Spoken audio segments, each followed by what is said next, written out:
আমাদের প্রোগ্রামকে শেষ করে ফেলবো। এখন আমাদের সরাসরি বক্তব্য দিবেন আমাদের জুলাই ঐক্য পরিষদের পক্ষ থেকে জুলাই ঐক্য পরিষদের কোঅর্ডিনেটর আমাদের আনামুল হক ভাই। আনামুল হক ভাইকে অনুরোধ করবো আমাদের সরাসরি বক্তব্যের জন্য।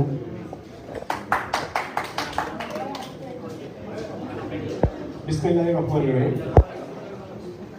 সবাইকে অসংখ্য ধন্যবাদ আজকে আমাদের প্রোগ্রামে আমাদের আয়োজনে শরীর হওয়ার জন্য।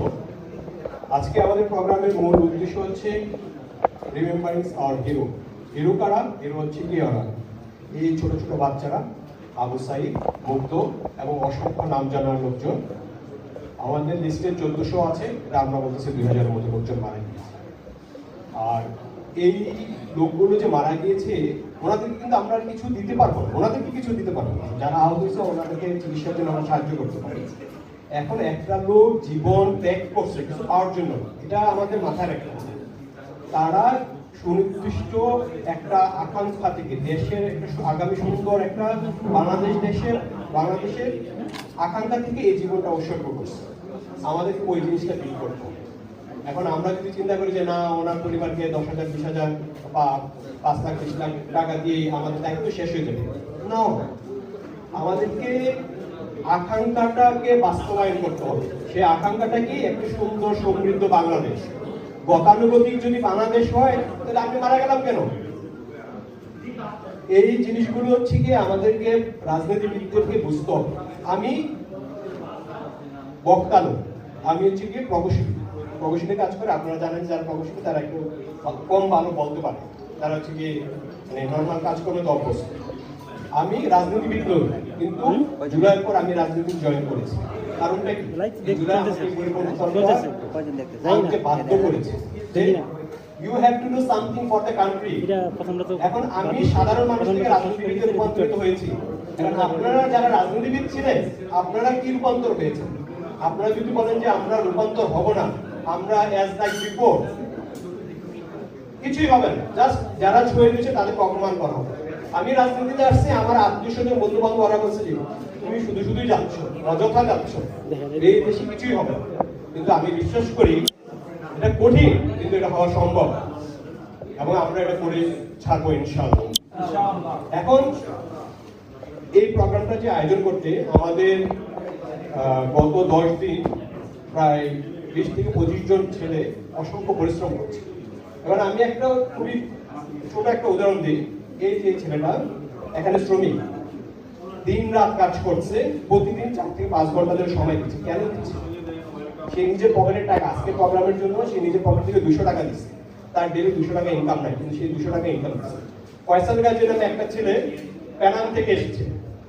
পেনাং থেকে গতকাল সে রাতে ট্রেনে করে আসছে, আজকে হোটেলে ছিল। এই প্রোগ্রামে তার কন্ট্রিবিউশন আছে। কেন আসছে? কেন? দেশকে ভালোবাসি, দলকে ভালোবাসি, যাতে কিছু একটা পরিবর্তনের আশাই নেই। এখানে কিন্তু আমরা প্রত্যেকে নিজের পকেটের টাকা খরচ করে এই প্রোগ্রাম আয়োজন করেছি। একটাই লক্ষ্য, দেশটা যাতে পরিবর্তন হয়, আগামী সুন্দর বাংলাদেশ যেন দেখতে পারি। এবং সেটার জন্য আমাদেরকে এই প্রোগ্রামের আউটকাম রেখে আমাদেরকে অবশ্যই আউটকাম নিয়ে যেতে হবে। আমরা প্রোগ্রাম করলাম, হাততালি পেলাম, টিভিতে কভারেজ পেলাম, আমরা চলে গেলাম, আমাদেরকে এটার আউটপুটটা বের করতে হবে। আউটপুটটা কি? এখানে আমাদের বাংলাদেশের সবচেয়ে বড় দল বাংলাদেশ জাতীয়তাবাদী দল। আমি একসময় জাতীয়তাবাদী প্রোডাক্ট ছিলাম, প্রোডাক্ট হতে আমি সমর্থক ছিলাম। এখন আমার কাছে মনে হচ্ছে যে আই হ্যাভ বেটার চয়েস।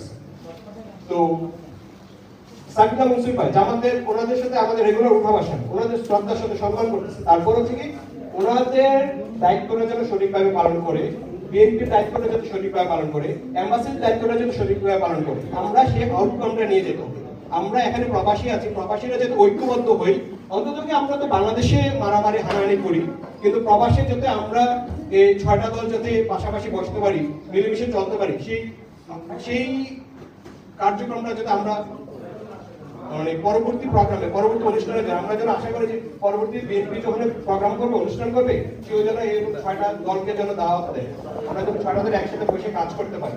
আমাদের মধ্যে প্রতিদ্বন্দ্বিতা থাকবে, কিন্তু প্রতিশোধ পরায়ণ অথবা হিংসা বা শত্রুতা থাকবে না। প্রতিদ্বন্দ্বিতা থাকবে কিন্তু শত্রুতা থাকবে না। এখন হাই কমিশন যদি জুলাইয়ের আগে এবং জুলাইয়ের পরে যদি একইভাবে কাজ করে, প্রবাসীরা আগে যেভাবে পাসপোর্টের জন্য সমস্যা ফেস করতে, এখন যে একইভাবে সমস্যা ফেস করে সেটা আমাদের প্রত্যাশা নয়। এখন স্কেলের যে প্রবলেমটা আমাদের কষ্ট হবে, হাই কমিশন আমরা 5টা রাজনৈতিক দল 5টা, what is your problem, why our people suffering, you have to answer. তোমার যদি লোকবল না থাকে তোমার লোকবল বাড়াতে হবে, তোমার ক্যাপাবিলিটি বাড়াতে হবে। এখন বাংলাদেশে যেভাবে চলতেছে আপনি টাকা দিলে ইয়ে পাবেন, অ্যাপয়েন্টমেন্ট পাবেন, টাকা না দিলে অ্যাপয়েন্টমেন্ট পাবেন না, এটা আমরা দেখতেছি। আমরা এই দেখবো এবং সহ্য করবো, তার জন্য এই 2000 লোক শহীদ হয় নাই। আমাদেরকে এটা পরিবর্তন করতে হবে এবং পরিবর্তন করার জন্য আমি তনু ভাইকে বলবো আমাদেরকে সাহায্য করুন, সামিউল মনসুর ভাইকে বলবো আমাদেরকে সাহায্য করুন, আমরা সবাই একসাথে বসে কাজ করি। এটা 1-2 এর ব্যাপার যে পাসপোর্টের এই সমস্যাটা আমলাতান্ত্রিক সমস্যাটা।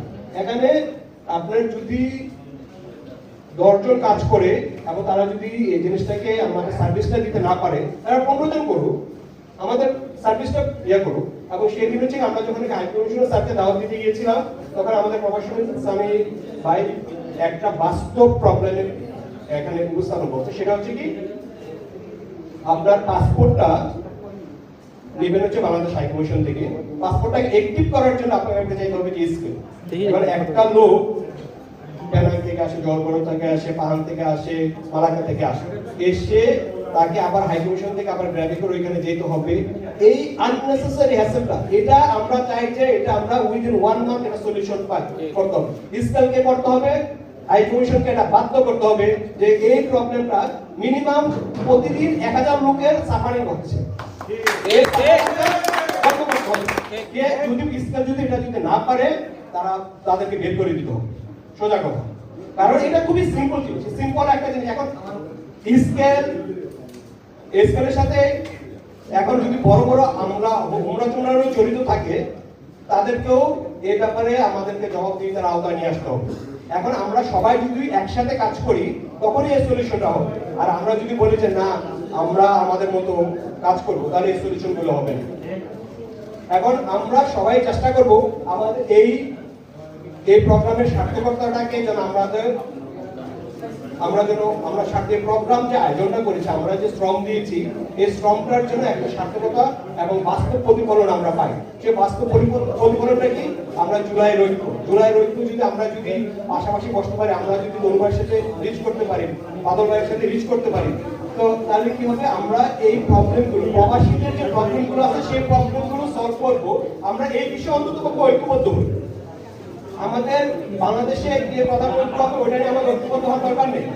এই মালয়েশিয়াতে শ্রমিকদের যে প্রবলেমগুলো আছে, যে প্রবলেমগুলো সমাধানযোগ্য, সেই সমাধানযোগ্য প্রবলেমগুলো আমরা কিভাবে সমাধান করবো সে ব্যাপারে আমরা ঐক্যবদ্ধ, সে ব্যাপারে এটুকু আমাদের আশা। অন্ততপক্ষে আমাদের এই প্রোগ্রাম থেকে যেন এটুকু আউটকাম হয়।